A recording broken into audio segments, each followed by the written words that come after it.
91.6 मेगाहर्ट्झवर विविध भारतीचे हे नागपूर केंद्र आहे. सकाळचे 10:58 झालेली आहेत. ऐकूया ठळक मराठी बातम्या. आकाशवाणी नागपूर. हेमांगी कुलकर्णी आपल्याला ठळक बातम्या देत आहे. राज्य माध्यमिक आणि उच्च माध्यमिक शिक्षण मंडळाच्या 10वीच्या परीक्षेचा निकाल आज जाहीर होणार आहे. मंडळाच्या अधिकृत संकेतस्थळावर आज दुपारी 1 वाजता हा निकाल ऑनलाईन जाहीर करण्यात येणार असल्याची माहिती मंडळाचे सचिव डॉ. दीपक माळे यांनी दिली. results.digiloccer.gov.in, maha-hsscboard.in, sscresult.mkcl.org आणि maha-hsscboard.in या संकेतस्थळावर हा निकाल पाहता येणार आहे. आकाशवाणीच्या 90व्या स्थापना दिनानिमित्त आज दिल्ली इथं मॅरेथॉनचं आयोजन करण्यात आलं. बहुजन हिताय बहुजन सुखाय या ब्रीदवाक्यासह 1936 पासून आकाशवाणी आजतागायत कार्यरत आहे. देशभरातल्या इतर केंद्रांवरही विविध कार्यक्रमांचं आयोजन करण्यात आलंय.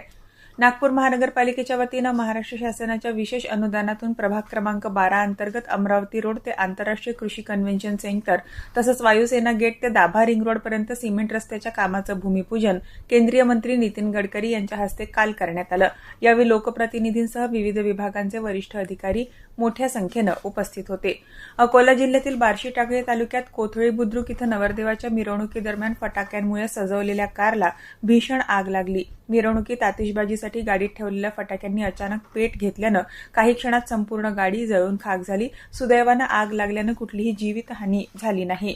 बिहारमध्ये मुख्यमंत्री सम्राट चौधरी यांच्या मंत्रिमंडळाचा काल विस्तार झाला. पाटणा इथं गांधी मैदानावर राज्यपाल निवृत्त लेफ्टनंट जनरल सय्यद अता हसनैन यांनी 30 मंत्र्यांना पद आणि गोपनीयतेची शपथ दिली. यामध्ये माजी मुख्यमंत्री नितीश कुमार यांचे पुत्र निशांत कुमार यांचाही समावेश आहे. पश्चिम बंगालचे राज्यपाल R.N. रवी यांनी पश्चिम बंगालची विधानसभा विसर्जित केली आहे. काल त्यांनी याबाबतचं पत्र जारी करत सदर विधानसभा तात्काळ प्रभावानं भंग करत असल्याचं म्हटलं आहे. विधानसभा निवडणुकीत झालेल्या पराभवानंतर माजी मुख्यमंत्री ममता बॅनर्जी यांनी पदावरून पायउतार होण्यास नकार दिला होता. त्यानंतर राज्यपालांनी ही कारवाई केली. दरम्यान पश्चिम बंगालमध्ये नवीन सरकारचा शपथविधी उद्या 9 तारखेला होण्याची शक्यता आहे. याबरोबरच हे ठळक बातमीपत्र संपलं. या पुढील ठळक बातमीपत्र 11:57 ऐकता येईल. नमस्कार.